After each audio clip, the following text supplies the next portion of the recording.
Welcome to the Hero Escape Podcast, your weekly escape from that one mission you chose not to accept. I am one of your three co-hosts, Mustache Cavil, and I am joined by... You alright? You gotta lean away from the mic. Oh my gosh, I almost fainted. That was awesome. Yeah, I thought you were going to have a problem. Wow. Sorry. Get a doctor in here. Well, is everything cool? Should I introduce myself? No, I just want Dr. Mustache Cavil right now. I heard he's pretty expensive. So That's right. we can't afford you for this whole podcast. I don't think. Well, my name is Brandon Redfern, and I'm here on leave from the Imagine Dragons minor league band, Imagine Lizards. Oh, really? Well, nice. It was nice of them to loan you to us. Appreciate that. Yeah. It's good to see you. They're Yeah, big in thank both you. areas. Yeah. Okay. All right. Well, welcome everybody. I am Fothor. I've been christened by my kids from my Father's Day t-shirt, Fothor. I am the god of thunder, but not that kind. Unfortunately, different sounds. Okay, if you haven't caught on, we are excited and totally looking forward to the release of the new Mission Impossible movie starring Tom Cruise. Mission Impossible, what was it called? Pumpkin Spice? Pumpkin Spice. Pumpkin Spice. Mission Impossible Fallen Kingdom. Fallen Kingdom. That's what it was. And if you also haven't caught on, Henry Cavil, Superman, is in that movie and with a wonderful mustache. Glorious. Which unfortunately they digitally tried to remove in Justice League and failed terribly to do it successfully. Anyways, but every Worth time I every see penny. the trailer for that movie and I see Henry Cavill get mad, he's like, boom, boom, and he decks some dude. I'm like super excited to see him in that role. That movie got money out of me just because Henry Cavill punched some dude so hard in the bathroom. Yeah, with like a grizzly angry face and yeah. that stash. You're like, Yeah. oh, he's gonna man punch somebody. Yep. Anyway, Like the opening credit song, the bathroom scene, end credits, and I'll feel like I got every penny's Yep. worth. Worth it. Totally. 10 out of 10. yeah. Wait, no. 10.1. Hold on. We don't know. We don't know. We don't know that Matt yet. Damon That's right. doesn't. Whoa, that's not Hold on. preemptive. Okay. What if Henry Cavill beats up Matt Damon in the bathroom? Exactly. Then Asian guy gets punched into the wall, rips off his mask, Matt Damon. Matt Damon. And then Henry Cavill punches him through a wall again. Rips off his mask, Ben Affleck. Yes, this movie keeps getting better. Guys, spoilers. Okay. Oh, well, before we get too much into it, there was some news worth sharing. There is always news worth sharing. There's a couple of awesome things that have happened. One of which is, I don't know if anybody out there's played the Uncharted games. I know that you have played the I Uncharted have. games. Yes. Imagine Lizards. They're amazing. Let me say that. If you have a PlayStation 3 or 4, go to your local video game store, buy Uncharted 2, and play that game. Because it is better than most movies you will watch. And when it gets near the end, and stuff is happening near the very end, I will spoil that there's No spoilers. Nathan Drake, and there's two ladies, and it's a very tense I situation. thought it was all dudes. Now you've ruined it. And All dudes. if you don't get a little teary-eyed right there, you're a robot.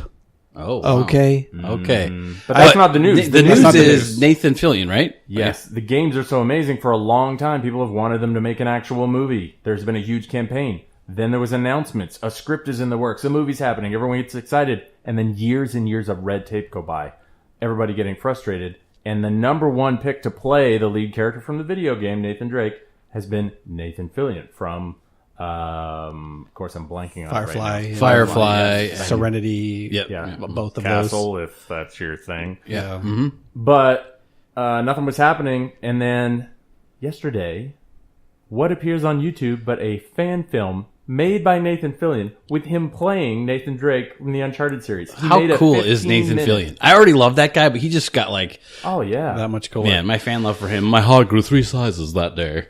It's quite entertaining. They got a lot of details right. It's worth it. It's like 15 minutes long, and he has obviously watched someone or played the video games himself enough to he gets the dialogue and the fight, the actions that Nathan Drake does in the game. Yeah. Perfect. I love that when you do your research. And Well, do it hopefully right. that'll get momentum and they'll make the movie. Yeah. But all right, so back to Mission Impossible. Yes. Right. So I gotta say, I think I used to kind of be ambivalent towards Tom Cruise when I was like younger. I'd be like, all the chicks like this guy for some reason I don't understand, so I hate him. You know, like Backstreet Boys. Sure. Anyways, but he's kind of winning me over. Like he's on the last one, Mission Impossible. What the frick Rogue was Nation. Rogue Nation, and he does like that stunt where he's hanging outside the airplane, and he like really does it. I mean, they have like a harness, and they, like I think he's onto something because I've been seeing all these trailers and things about him doing some of these stunts. Yeah. And apparently there's like a sweet, according to one of the trailers I watched, there's like this sweet motorcycle chase where he spent tons and tons of time learning how to ride a motorcycle that awesome so he could actually do the stunt. And when they go to filming day, they had like the safety rig that was supposed to be kind of following him or ahead of him or something in case something went wrong. Yeah. And the safety rig completely didn't work. Like they had designed it and made saw it that and didn't video work. too, Right? yeah. And he's just looked at the director. He's like, we got to do this. Let's do it. So he's like full on doing this crazy stuff. Yeah. I mean, who knows? I got to watch the movie. I haven't seen the movie, right? But so I think he's onto something where, it's more than just watching the movie and the story. Like he's letting you know that like we're doing this for real. Right. You know what I'm saying? So it's kind of almost turning into like one of those old, like a Houdini act a little bit. Like you're going to go actually watch a performance of something amazing. Like he's on to something where like movie making is awesome, but this is really awesome. And look at how much of it is real and not digital. It's kind of a self-fulfilling prophecy too, because he started doing that, saying it will look better in the film. People will know if it's authentic. But then word got out that he was doing it. And so more people are watching the film because they know that it's real. And then that sort of snowballed. But that's also created this effect that led him to that plane stunt, which is, well, now we got to top that. Oh, well, now we got to top that. It's more than that, though, right? I hope he doesn't kill himself one of these days. Mission but, like, I'm Impossible totally 3. looking forward to As long as they get it on film. I was talking with Mr. Mustache over here the other day, and we've watched 3, 4, and 5 recently. That is my official recommendation if you're going to go back and rewatch. Yeah, 1 is and okay, but start at 3. We talk about like I love 1. I forget love 1. who made 1. It's a good movie. Yeah. John Woo made 2, which I love John Woo. 2 is not a That great is movie, but terrible. if you want to see some action, it's got good action. No. 3 though. Mission 3, Impossible 2 is Tom Cruise gets 2 credits in that movie. He gets credit as being his Ethan Hunt, and then he also gets credit for playing Tom Cruise's hair. does he really? You should. Because his hair is a full-on its own character in that movie. Sponsored With by all the Maybelline. slow-mo. Yeah. Maybe it's Maybelline. Sorry.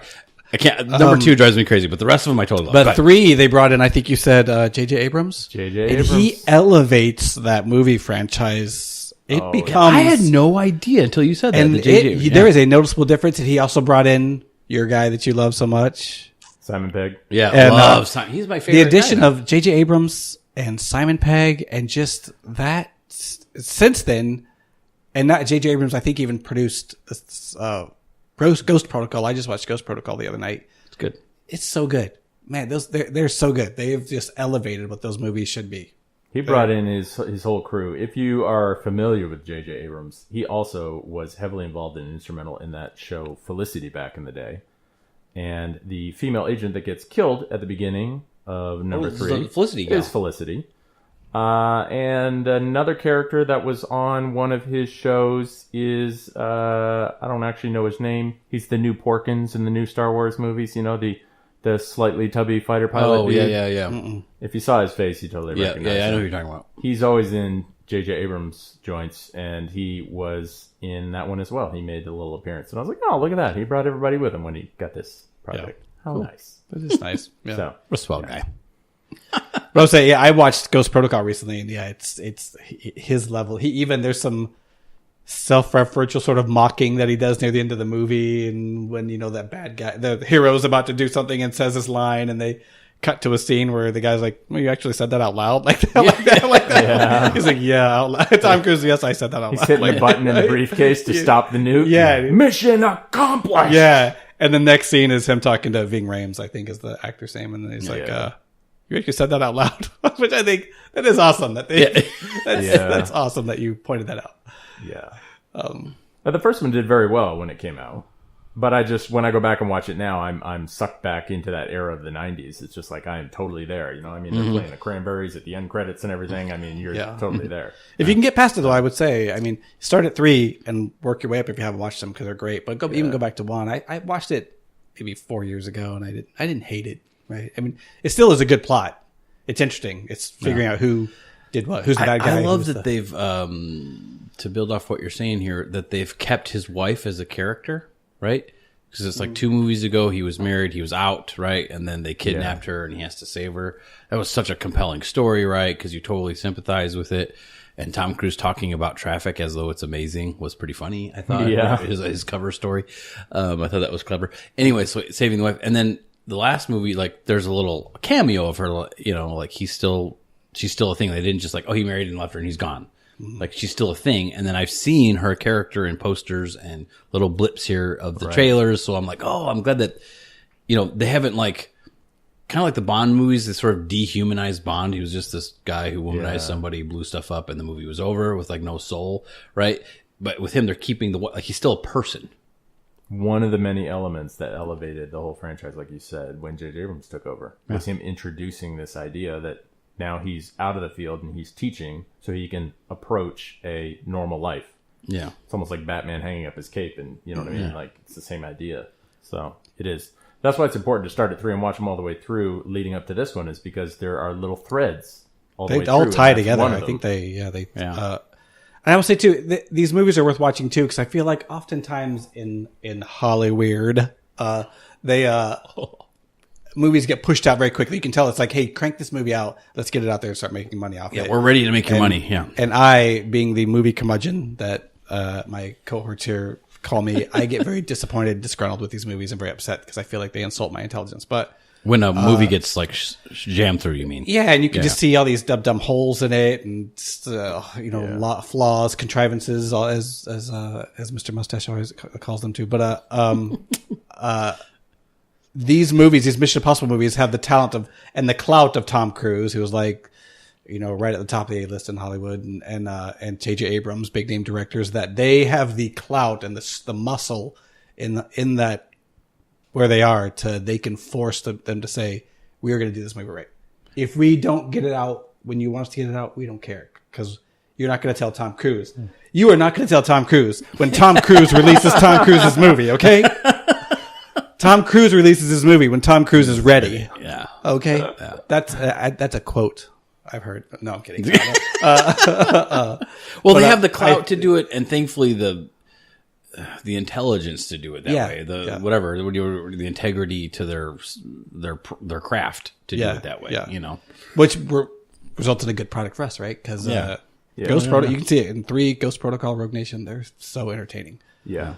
And the action scenes, my wife is one of those people who like gets so tense, and she's pulling her legs up into curling into a ball because is he gonna make it? And that whole one of those movies she was doing the whole time, like, hey, I can't take this, like that, like, as the action's so good. Tense, the tense, which is feeds into the line, the Simon Pegg character in the trailer. I find it's best not to look. Yeah, right?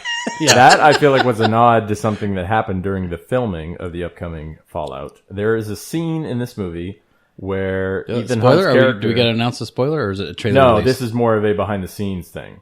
It's in the trailer. Yeah, we don't ever. We try really hard, folks, not to spoil anything. If it's something in a trailer or general knowledge, we'll talk about it. But yeah, we don't give inside spoiler baseball. alert. Yeah. Tom Cruise is in this movie. So, but there's a scene where he's running and he's jumping from one building to another.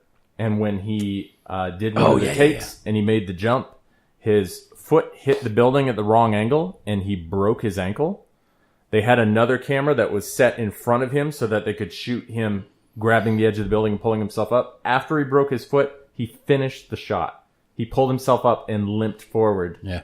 And they talked about that on a talk show, but then when you watch the trailer, they show that scene. They show the footage, the one where he broke it. They made him watch it too, and he's like, every time. And then they have that clip in there of Simon Pegg saying, I find it's best not to look. And I think, was that a nod to like real life? If it is. Because also in this movie, obviously I'm obsessed about this movie a little too much. I've been watching everything I can find. But there is going to be a scene apparently, again, I can't spoil anything, I haven't seen it, but where he has to do, there's 2 helicopters. And Tom Cruise is, Ethan Hunt, I should say, is piloting one, and he has to do this crazy sort of downward spiral maneuver. True to Tom Cruise, he insisted that he be the one that's actually piloting the helicopter for authenticity's sake. So he had to condense all of this helicopter pilot training that normally takes people, months or whatever, into just a few days. So he did like, I forget how many hours it was in the air in the helicopter to practice this maneuver. This maneuver that an experienced pilot would hesitate to do. And he's the one that does it in the film. Wow. So once again, he's just completely nuts. Simon Pegg told some story about when they had finished filming their part with him. They knew that the helicopter scene was coming up, and they all had to say goodbye because they weren't going to film again together until they went to the London set. He said, "We literally are standing around saying goodbye, we'll see you in London, not knowing if we were ever going to see him again because he was about to do this thing." And that's just insane to me. Yeah. On a movie. Yeah. That he's so crazy that Say what you want about Tom Cruise, and he probably is a little weird, but man, he gives you a good movie, right? Yeah.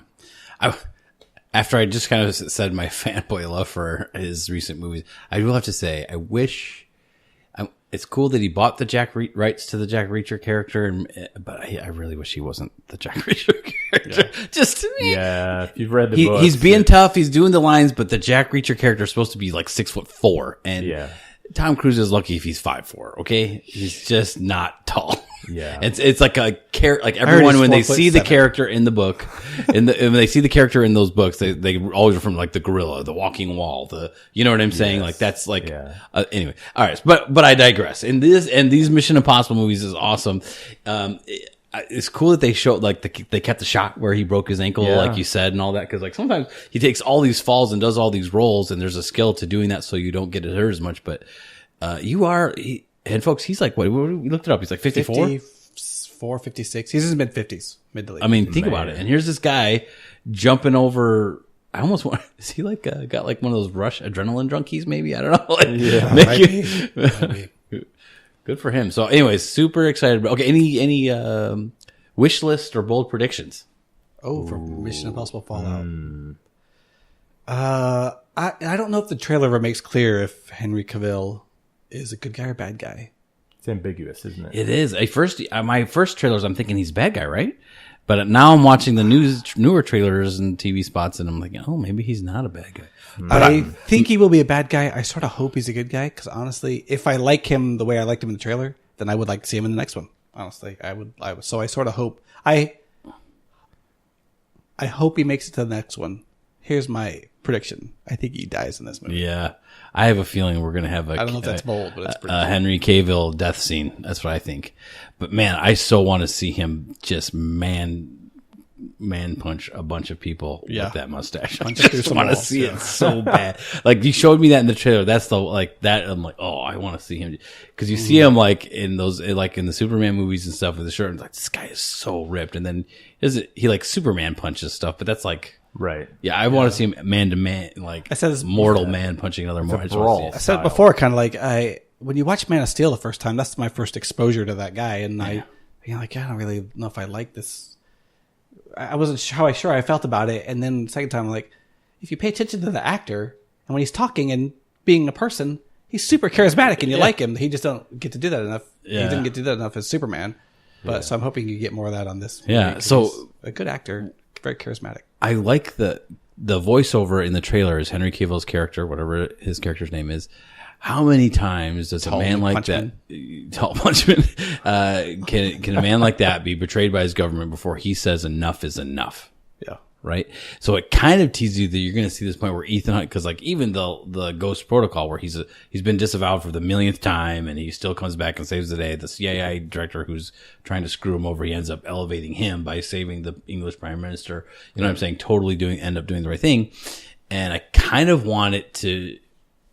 When does a guy like that finally say enough is enough, and what does he do when he feels like enough is enough? Like I do kind of want to see that. I certainly don't want him to go like evil. I still want him to be altruistic and good, but like they alluded to that in the bathroom fight scene, because they show Ving Rhames holding him back and says that's not who we are, and he says maybe we should reconsider that. Exactly. So maybe that is part of the theme. My hope is that the bathroom scene lives up to expectations. Yeah, but the whole fight scene is as awesome as that couple second clip. Yeah. And I do hope that the wife is more than just a quick cameo scene there. You know. Yeah. That somehow they tie that thread back in. Yeah, it legitimately tied in. I don't want to, Yeah, me too. So I'm super pumped for that movie. Okay, now the other major character, we've got the Veen Rhames character, who's sort of just been in the background doing his computer thing. I think he's going to get to throw a punch this movie. He's not a young man anymore. He's not a young man, but you can't have that dude walking around that big and not like plaster somebody. Hit somebody with a laptop. He's going to violence somebody, I think. Choke Anyways, somebody out with Cat 5 cable. now the other girl, Cat 6. So he is MIF or IMF. the other gal is still in it too, remember? And they show her in the trailers, the one who's been working for the British government, who they disavowed her, and then they brought down the whole ghost. And she's like, please don't make me go through. So they've kind of got this relationship and trust, and it almost has the making perhaps of a love triangle. Is he I like totally this new didn't spy register girl? that. She was in the new trailer? Yeah, Yeah, she's the there. same girl Please don't from make Rogue me go Nation is through in- you. Right? Oh, This yeah. one. Don't make. So She's they're going to be British at and kind of conflicts jumps. again, and I wonder what kind of, in this age that we're in now, right? I wonder what role the ladies are going to have an impact on the story. Yeah. Yeah, whatever it is, I hope it's good and it's awesome and whatever. And not My guess is contrived. she probably quits, gets married, stays home, cooks, and takes care of babies all day. Isn't that what Hollywood is into? My bold prediction is no, that's not going to. Oh, my resolution was to have not so predictable predictions. I should just let the men handle this. I think that's where Hollywood is. I haven't been paying attention, but I assume that's their stance on women. Yeah, that's probably right. They're very traditional over there. Yeah. Yeah. What was your name? Doofus McDuffet here today? Oh, my goodness. Oh, there goes our female audience. Yeah. Thank you for checking in. Yeah. Okay, so we had another topic we wanted to discuss. Hey, can I today. interject something? Oh, please interject. that I forgot to say. I said this to Mr. Cavil earlier the other day, and I just thought of it right now. So Skyscraper came out this past week, and I don't think any of us has anybody seen it. I haven't seen it. I do want to see it. I got the movie pass. Why not? Also, what came out, which I'm pretty sure none of us seen, Hotel Transylvania 3. Oh. Both came out head to head, opening on the same weekend. Let me ask you guys this: which movie do you think won that fight? The Rock or cartoon Adam Sandler? If the Dracula? universe is just The Rock crushed. But I would say Transylvania 3, but I heard it's done really poorly. So now I'm torn. Hotel Transylvania 3 trounced What? Skyscraper and The Rock. really? 45 million versus 25 million. Really? Almost double. But no. But like how right. Hotel Transylvania hasn't done well compared to the other Hotel Transylvanias. Oh, I don't know about that. But this is the perfect season tracking for Hotel a kid Transylvania? movie. I mean, it's summer break, right? I mean, Yeah. I don't know. Really? When you're at the bottom of the Grand Canyon, can you measure the difference between that and further down the bottom of the Grand Canyon? That just blows me away, right? That they Adam Sandler does not, in any universe, deserve to trump The Rock. At the Well, box I office kind of and feel or like elsewhere. this movie, Skyscraper, like all the other ones that I've seen The Rock in, like even his recent ones, like Jumanji, right? For example, there's a whole lot of gimmick around, and The Rock was in it, which was like a plus, right? And then I kind of feel like this one is just The Rock, and you watch the trailers with the Skyscraper, those scenes, and I almost feel like I've already seen the movie. Yeah. Like that trailer, I kind of feel It like the doesn't trailer. matter how bad that action movie is. It still deserves to beat Hotel Transylvania 3. I mean, every movie that Adam Sandler puts out now, it's just like another reminder that he's just like, he's holding on for his career's life, but it's basically over But he's with. blobby. You know? What they need to do, Nathaniel. I think those hotel I believe movies I are mentioned funny. this before. What they need to do is just, well, I think you had said like they should just take Adam Sandler out of the game. And I said, no, well, if your kids are wondering where these Hotel Transylvania movies are, right, in a year or so, you just tell them that Adam Sandler is at a ranch where he can just run free all day and just play Put with him out his to pasture. other old comedian friends from Saturday Night Live and Pauly just Shore. Pauly Shore. He's just on a ranch having fun, and we just won't have any Okay. more Hotel Transylvania friends. Well, I'm probably eventually going to see both of those movies, like I said, so I'll have maybe something more intelligent to say. But I do feel like I've already seen. You see the trailers. I feel like I've already seen Skyscraper, so I don't know what's. I want to watch Die Hard and then compare it to Skyscraper. That won't be a comparison. I'm sure Die Hard will be better. But anyways, okay. So are we ready to? We're ready. We had some other news. Some Sure, some groundbreaking news that we wanted to chat a little bit about in the Star Wars universe. Yes. You have, if you've been listening at all to our show, you know that we are not exactly pleased with the current direction of Star Wars, and the captain of that ship right now running Lucasfilm is Miss Kathleen Kennedy, and there's been some news about her. Mutiny. Yeah, Mutiny on the bounty. the powers that be, that A, B, C, and D at Disney want her out. They want her out. They want her removed from Disney. Finally, like I've been suggesting. Somebody leaked that there was a call that Iger, the head of Disney, had where he had her on the phone and not in a participating speaking capacity, but the word was that he had the head of Pixar and Marvel also on that call to discuss what to do about the Star Wars situation. And then further news broke out about that whole thing, that either as a result of that call or around the same time, they made the decision to put the halt on and table all of the side stuff. So the further independent movies they were thinking about, all of those other side projects. So that's not a rumor that they've been stopped. As far as we can tell, it's officially, completely, anything besides Episode 9 has put a halt on it. I so bad want to know what the head of Marvel had to say about it. I just want to hear what his comments so bbad. Anyway, but he probably had his phone on mute during that conference call. So there's also, I think it's been confirmed. I don't think it's a rumor. I think it's confirmed. They did.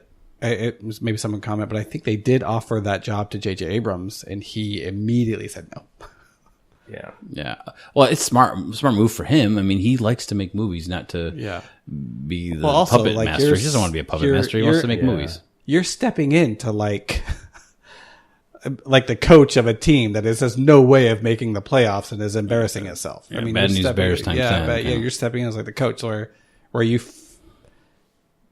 made all the other coaches mad at you, and you. So to recap the situation, like Kathleen Kennedy has been continuously thumbing her nose and blaming the fans for the failures of the movies. Anyone who doesn't like her movie, she's been insulting them by saying they're this type of a phobe or this type of a problem, this type of a bad person. And now even the employees at Lucasfilm are getting online and Twitter trying to make this campaign to, people who don't like these movies are whatever. Deplorables. Yeah, saying bad things about the fans when they're, dude, you're biting the hand that feeds you. Right? So it's just never a good idea to insult the people who are paying you. And the fans are the ones who ultimately are paying you. So, so if you're the guy coming, so we've said plenty of times, we'd love to have somebody else. They should get Kevin Feige to run Star Wars. Well, you just pointed out a brilliant idea. It was like, what person wants to go in there? I didn't think of it from that standpoint till recently. If I'm Kevin Feige, I don't want to take over Star Wars. Yeah. It's not a clean slate. You are between a rock and a hard place because the fans don't like what you've done. So either you have to somehow make the turd burger not be a turd burger anymore, or pretend it didn't happen, or wipe the slate clean again and do it. Wiping the slate clean seems just impractical, and they'll never do that. As much as we wish we could go back in time and make some of these mistakes not happen. So, let me ask you guys this then. Disney calls you and offers you the head of you can do anything you want with Star Wars now. You have just fixed Star Wars. You're in charge of it. Give me succinctly the three things, your first three actions. Like pay off my student loans, quit my job. Regarding Star Wars. Disney. Sorry. Buy a nice suit. Yes. Visit Pinewood Studios. Let me just say, with numerous collectible artifacts. Yes. And then quit. Yes. My cosplay game would be way up. Let me just say that. I would say before you, the things you do after you write your contract with them that entails that you getting all of these things. Yes. Like that. Like, okay, I get an AT-AT walker. Yeah. I get my staff will refer to me as Lord Vader. Exactly. Okay, so I've had this similar conversation with other people that about Star Wars, and I mean, like I said, it comes down to: do you wipe the slate clean and start over with the new stuff? Do you just try and take the lemons and make lemonade with it, or just pretend they didn't happen, kind of a thing? And so I think there's no way you can wipe the slate clean and pretend like you can't. It's impractical to pretend Episode 8 didn't happen because it did happen. And if you try to remake Episode 8, you will confuse and lose the casual fans. What are your so I feel like that's just not a practical solution as much as I would want so bad to say this didn't happen. But the first thing you do is you have to make inroads. You got to thread that needle somehow to apologize to the fan base. And it doesn't necessarily come across as apology. Say, yeah, we got off target here, you know. And first thing I do is tell Rian Johnson, you no longer work here, and you are not making any more Star Wars movies. First, you hire an intern who secretly films that meeting and accidentally leaks it onto the internet. Part of your apology strategy. Carry on. Yes. If you can get him Your to cry, movies are all terrible, and we feel like we've reviewed the game tape, and it's confusing and terrible, and we're going to have to let you go because the fans hate you, and so do I. Yeah. So, Everybody hates I just want to keep this professional. I don't want to make it personal. Right? It's just like, You're a terrible person. I just don't want to. I know this is the first conversation we've had. Here's security to escort you out to your car, which we keyed before we came in here. Yeah. So I mean, Rian Johnson, and you know, there'd be a massive in-house cleaning. Like if you are thinking politics is the way to entertain your staff and jamming that stuff. So we have 1, issue the apology. 2, clean house. Yep. And then you bring in the best people in the game who feel like they have emotional, actual fans, not, oh, I'm Rian Johnson. I saw the movies when I was a kid, so I'm a Star Wars fan my whole life. No. Real fans. Okay. How can we make lemonade out of where we're at right now? And we get the best story ideas. I mean, I have some story ideas that might work, but I don't think I'm there's some really talented people, story writers out there. Okay. And get the Russo brothers in on there, who just mastered Infinity Wars. Right. And we make the awesomest story we can for episode 9. And I would make the decision is, okay, guys, so first topic, how do we make right by the fans and how they feel about Luke Skywalker? Priority number 1. And we brainstormed that. Here's my 3-step plan. Okay, 3-step plan. Why Number 1 is Gamora? I think that you can reset. And here's how you do it. Okay. If you're brought in early enough, you make sure that episode 9 is a final. It's a completed trilogy. There's nothing left hanging. There's no anything that's going to come after that storyline. Those characters, maybe they'll come back at a later date, but for now. Then you start a new trilogy or even a standalone, but you come at the fans from a totally different angle. So you're not chronologically going right after. You bring something fresh from a different angle, and maybe you make them wait a little bit before you do that. So that's number 1. You make sure that it's finalized, and then you do actually. So, but you're not saying to wipe the slate. So you say finish episode 9. Yeah, that's building off episode 2. Unavoidable. It sort of has to be. Well, that's what I was saying. You got to finish 9, but you can't redo. You can't redo 8 and shipped off, kind of like the way some people see the prequel trilogy. Like you either love it or hate it, but like there's that group. They're all together. I mean, if they did, pigs start flying, and they did announce that we're going to redo episode 8, would you guys be behind that? 100%. Yeah, I'd go see it even if I wasn't sure how good it was going to be. Just for them to make the statement of redoing 8, I would give my money to that. Yeah, I mean, I would totally be behind it. Just practical. My quote unquote opposition I just said against doing is the practicality of it is my problem. Yes, I would love it if they redid it and we all pretended like Rian Johnson's movie didn't actually happen. I would love it. I just think it's improbable. Yeah, even if okay, I didn't mean to derail you. You're skip the theaters with your remake and just release it straight to video and call it a crazy thing that you do, and then all of us get to have that in our trilogy lineup. Choose your storybook adventure. Choose your Star Wars adventure. Mm-hmm. Yeah, choose your canon. You have to cut off the rotten branch. So you kill it after episode 9. Okay. That also sort of implies you table all the things they've already tabled, all the other side and planned projects. The next step, there's some internal stuff that I don't know necessarily what kind of an impact that would have externally to the fan base if they would really understand. But the rumor is that Kathleen Kennedy has a lot of intensely loyal people she brought in that are sort of part of the issue there. So you may have to do some clean house there. But the most important thing is you need to bring somebody in who is a trusted name. You have to convince someone whose name alone is going to bring credibility to your new approach that will restore a level of faith kind of in like the direction that you're going. George Lucas brought Alec Guinness into the Star Wars movie to give the whole movie credit. Yeah, not even necessarily from an actor standpoint, but particularly from. But you're thinking from a Star Wars. Yeah, you got to bring someone in that Clone Wars guy, right? What you're sort of thinking of? What's his name? Filoni. Yeah. But he doesn't have the kind of global clout. Star Wars fans know him, but I'm thinking more like not this person, but almost like if you brought Spielberg in or something like that. But You bring in a brand that is going to reinforce and tell people something important. Something we felt a little bit with Ron Howard, which is there's no way that this person that they brought in is going to be pushed around and pushed into making a bad movie. You know that they have too much clout for that to happen. So you need that person. Yeah. And I feel like those two things in particular are going to have a major effect. And then I would honestly steal one of your points, which I didn't think of, is you almost have to bring in a political advisor, someone from the political world, to say, how can we apologize without apologizing?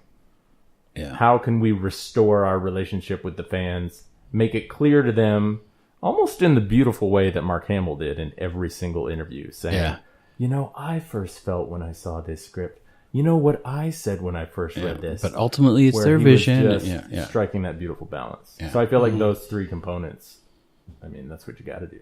So You just come out. I guess the way you do that, almost like we're gonna. Hey, we just really want. We just want. We feel like we really need like a Luke wrecking ball. You know, our term wrecking ball. We just feel like we really need it's time a Luke, for a really new good direction. Luke. It just feels like it's. Yeah, you just say that. You know what I'm saying? Something like that, and people just, you know, the slow clap. You know what I do? You know what I think I do? Sort of in the maybe in the vein of your plan. You know what my new. It's not a new direction, but you know what I do then? Does it involve executions? No. Okay, go ahead. I think I make my next movie a Luke Skywalker movie.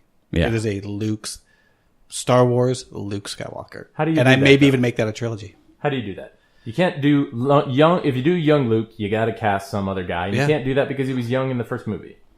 You have the Solo problem there, and you can't do old Luke necessarily. You have like 30 years between Return of the Jedi and the next time you see him. You just cast some. I'd love to see that. Sort of a still a youngish man. I mean, how old is Mark Hamill when Return of the Jedi happens? Like 26, something like that, 28. I mean, there's plenty of chronology time there to fit something in. There's a lot of. But the time problem to put a young is man you in there. make that movie awesome, and then you'll watch Last Jedi and be like, "How does this fit in the canon?" Last Jedi is so stupid. That's where it goes into we apologize for this movie. And honestly, I Okay. probably Okay. if I get the funds to do it, if they say we will do whatever you want, Yeah. I probably do a remake because we've all said I'd go see it. You know who might come out of the woodwork in terms of a movie character that might bring the fans back into the theater seats? Grand Admiral Thrawn. Everybody I've talked to that has read any of the books that have to do with him raves about him as a villain. He's a villain worth having. Like, my gosh, if the new trilogy had him instead of General Hux. He's the villain that plays the role of they are always ahead of you. Like, he's They like are outthinking the Nazis you. had General Rommel. He's like the Empire's Rommel. There was a rumor that super Thrawn general. might be in Episode 9. That would be a mistake. There's Pearls also before swine. so should I drop this? It's not a rumor anymore. What I didn't catch that. Sorry. I said pearls before swine. Oh yeah, no, I agree with Mustache Beautiful Cable, blue you are pearl. on point today, brother. Lando, I read a bunch of rumors about the new movie. Oh, Lando, yeah. Not a rumor. Lando Calrissian is Billy D. Williams. Lando Calrissian is in Episode 9. And we saw him at the Fan Expo. Yeah. He still sounds, his face looks fine. He sounds like Lando Still sounds Calrissian, like him. but he moves like every year of 81. Someone Let me just tell asked you. him what he thought of like the Glover. Glover, kid playing, yeah. and he was like, "There's only one Lando." You know, that voice. Yeah. Thought that was awesome. There's a bunch of crazy rumors though. There's rumors that there's a rumor that even that Mark Hamill has shaved his beard. So the rumor now, and dude, it's some Star Wars Rebels, the animated. I thought he series still left the plot. goatee. Did he shave the whole thing off? I've just heard he shaved his beard. I haven't looked for images, but What would that mean? rumors that time travel will be involved in Episode 9 to save Luke Skywalker. Fake news alert. Oh, wait. I'd be on board with that. We're like as a way to fix. So we feel like the news is, or that possible leak or That's whatever, just a crazy is that rumor. they're trying to fix what they've got, make lemonade out of it by bringing Luke in some legitimate way. They're also supposedly doing what Star Wars movies are supposed to do, and Inspire it's you? happened several movies after, several years after Light versus dark. Yeah, that's that. Yeah, I don't know. I So don't they're have pretending that anything they're specific to one and the same. Sorry, I'm sorry. There's a rumor that General Hux is a mole for the Resistance. Worst mole ever. Yeah, worst mole ever. I guess in playing the part of my role, I should decimate the resistance. I should actually He blow up doesn't the even Capitol. understand late 21st century answering machine etiquette, obviously. Yeah. So, come on. Time travel Crucial could work role. as a solution, but you can already tell that will cause a huge backlash from the fans. Because there's no precedent for it, right? I know time travel There in has Star never Wars. ever been a reference to it, even. Not in. I can't think of any in Star Trek. Star they Trek. did it. There And is. interesting. And Well, hold you on, no, hate no, no, Star no, Trek no. because That's of not- it, David. No, well, I like Star Trek, but I don't like like it. the new I don't one like because they- when time travel is the only solution to a problem. When they obviously created a problem and like, okay, we created this problem Dude, with the idea. time of travel. That's is the only exactly thing what- that but there can is- most exactly of what them. they'd there be is a doing it precedent. for in this There is one. a precedent. In the Rebel series, Ahsoka the main Tano. character Ezra is saved from Darth Vader via time travel. Wait, what? You ever heard about that? I have seen Rebels. Hold What on. are we talking about? I've never seen time travel in the Star Wars universe. Star Wars Rebels Season 4, the episode Worlds Between Worlds, Potential spoiler. uses time travel to Imagine save a Dragon major just wants to character. talk Ezra Bridger goes back in time to save Ahsoka Tano from Darth Vader. When did that air? Does it say? Are you on like a Wikipedia that says when the episode aired? I'm on it's a news site.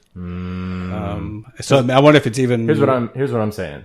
If you're gonna do something crazy like that, you have to plant the seed first. Yeah. You got to plant the seed in the universe before you can show the flower there. And another little interesting tidbit. In the Star Trek universe, time travel, when J.J. Abrams showed up and started making Star Trek movies, time travel was a major device to allow him to create a new line of stories that didn't disrupt the old. So, who knows?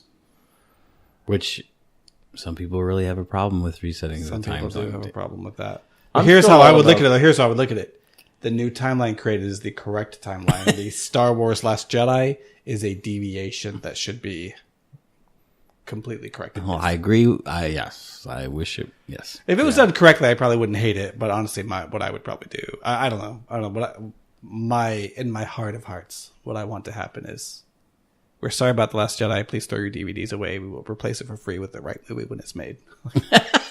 Oh, I just had a great idea. You open episode 9 and you show a quick recap of all the events of episode 8, and then you snap to Rey waking up in that cave on the island. Like the entire thing was a vision. Never I've said that happened. before too. I thought, Yeah, I had said to Dave before. I said it starts off with Luke waking Luke up, waking up from a Force vision, That's like, what would oh, happen I if better I not be was that way. stupid. Yeah, Like, this is what happened to the Galaxy. thank you, Force, for warning me not to be a jerk. I will fix all of this. Yes. Well, there you go. We've degraded into the Last Jedi. Hate. Once again, it's an unavoidable hole. We keep hitting that pothole. Sorry, folks. All right, so to wrap it up, I want to end up with a little bit of whimsy here. Have some fun. Are we ready for that? You ready for some whimsy? I like the word Always whimsy ready for today, fun. by the way. I am feeling have some whimsical. Okay, we're going to go to Street Cred Corner. Okay. Okay, so I am going to give each of my fellow co-hosts a street cred verification trivia question in your wheelhouse. Oh. And if you get it wrong, you're a terrible person and you will get mocked incessantly. Okay, ready. Wow. So are you excited now to play this game with me? My Little Pony. Go ahead. Okay. Yeah. All right. So, Strawberry Shortcake. All right. The animated series. Go. all right, I'm going to start with Nathaniel. Batman. Okay. Wheelhouse is DC and Batman. I'm going to stick in the cinematic universes, the many cinematic Oh, okay. universes of Batman.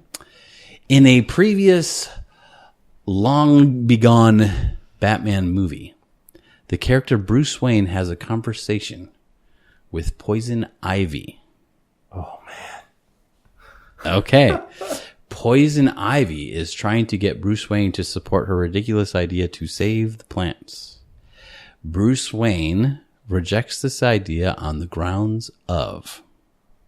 I don't rewatch those two movies. This is an unfair challenge. I picked that movie specifically. Oh, man. Can I? Is Bruce Wayne played by George Clooney? Yes, and his close-up Uma was more Thurman. embarrassing than Chris O'Donnell's close-up. Okay, go ahead. Uma Thurman is Poison Ivy. Yes. Okay, come on. Boop, boop, boop, boop. Why does Bruce Wayne reject her proposal? Boop, beep, boop. I don't know.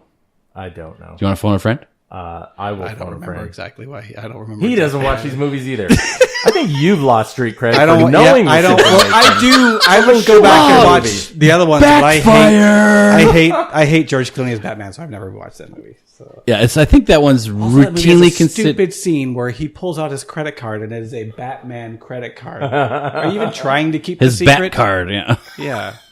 Because Visa sponsored it and they wanted it probably. It's just how ridiculous is Because you that? could get a bat card, I think. Anyway.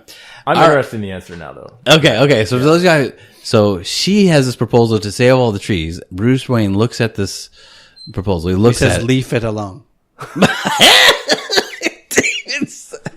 Okay, I'm sorry, I keep Okay, interrupting. all right. So he looks at the proposal and says, "Do this. If we did that, millions of humans would die. I'm sorry, humans are more important." And she says, and then that's like the bridge too far for Poison Ivy, and now Bruce Wayne must die. Interesting. Okay, so sick of all come the at Bruce me Wayne next questions. time, and you can Block have that your street movie cred out. back. Yeah, Yeah, yeah. I How dare you apologize. not remember all the random things from the worst Batman movie ever? Okay, let's see if you can continue. You can maintain your street cred, Mr. Imagine Dragons Lizard on loan from. Okay, In the 1994 Captain America movie that nobody saw. yeah. Okay, when Iron Man, Tony Stark, is making the What's his middle very name? Okay. Balonius. Okay. Anthony Balonius Stark. Okay. When he is making the first arc reactor, Yes. he makes it from scrap parts, right? Yeah. And he gets down and he names a specific material he needs to make the arc reactor. He says it by name and even how much was in the one thing that he took down. He tells the other guy to break down the other things. What is that key material he needs to make the arc reactor? Oh, I remember. What is that substance? He needs the Jericho missile and it's a Yep. substance that's in that Jericho missile system. Unobtainium. So many ounces of Grams. Sorry, you failed. grams. Yeah. Yeah. Sorry, I wasn't thinking like. He designs I weapons was in thinking metric like an American system. science. David. I guess, yeah. Yeah. Can you remember This this? is a good question. Yeah, right. This is. I just rewatched that movie with my kids. By the way, they loved it. I just rewatched it like 2 months ago. 10 years ago, that Month and a movie half. came out. 10 years. Can you believe that? 2008. Yeah, 2008. Can you believe it? No. Hold on, just no a second. super. I'm Oh, the I'm smartphone checking. I'm not. Good Hold on. movie. So you're asking me what did Tony Stark? He's got. What's What her was your name? name this episode again? Okay, Google. I mean, you were asking what? Okay. Okay, just take a stab. Take a stab. Do. Titanium. I don't know. It's not titanium. Okay. I know. It is palladium. Palladium. Oh, Yes. Okay. Hmm. Yeah. So not gold or silver, but palladium. Okay. So I have a question for you. Oh wait. No, this isn't what, Mr. Wait, Gatekeeper? No. I'm only the There gaper is of a street there. cred. My street cred is unassailable. Maybe it is. This question is not that hard. Prepare to so be you should be able to assailed. get it. Oh, the sale is coming. All right. In the movie A New Hope, the line "I have a bad feeling about this" is uttered twice. Ooh. Who utters the lines? This is an easy one. I'm so out of shape. Do you know we have the game Star Wars Trivial Pursuit Yeah. in my house, original trilogy that we've had. I have actually, in the history of ever, never lost. And I that heard you game. actually like blow it up with a firecracker every time to prove your point, and then you buy a new one. That is false. But Oh, okay. beautiful falsehood. Okay. Weak question. You just brought a saber to a Death Star fight. And that I believe is one of the questions in the movie. Yeah, And it's it usually, I think probably one of is. the questions in that game is like, who is the first I one said to this say? is not hard. It's not a hard one. What percentage certainty? So Han are you Solo. right now? Okay. Yeah. The other one. Does he Solo, say he it says first it or does he say it first. second? Well, I'll let you answer, then give me the order. I can tell you want to weigh in. No, So you can I won't, phone. I won't. you I can- just think I know. You know what I mean? Because I'm a wannabe Star Wars Luke? fanboy. So you think it's Luke and Han? Do you know Yeah. who says it first? That was my guess too. I'm going to say Han says it first. You get partial steer street credit. Okay. Luke says it first, Okay. Really? but those are both the characters that say it. Yeah. And you could say, I could say, some people here might argue Luke doesn't actually say the exact He line. kind of says it. I have a very bad feeling about there's something. Yeah, he alters he's it by almost- a word. yeah, He yeah, alters yeah. it by a Yeah, word, yeah. but Han does I'm say that. out of Is that practice. in approach to the Death Star? Luke says it in the approach to the Death Star. Yeah. Yep. Han says it when When they're coming out of the Opening credits? no, they come out of their when they're coming out of their hiding, right? And Obi-Wan gives his idea. No. a trash Is compactor. it after they... Oh, yeah. Trash compactor. Yeah. I know it's when they're somewhere on the Death Star. Yeah. Okay. With the here's another one. This will be for you. What's the name of the monster in the trash compactor? Dianoga? Yeah, that's it. Good. A.K.A. Meg? Meg. Yeah. Blue Harvest? Okay, thanks This is a for great tuning in. couch. I'm going to take this couch. Look how comfortable you are shooting stuff. All right, thanks for tuning into our episode for Hero Escapers. We appreciate it. Please share fun. Hey, chime in, make a comments, leave us some trivia, see if we know it. Thanks for tuning in. We'll see you next week. See ya.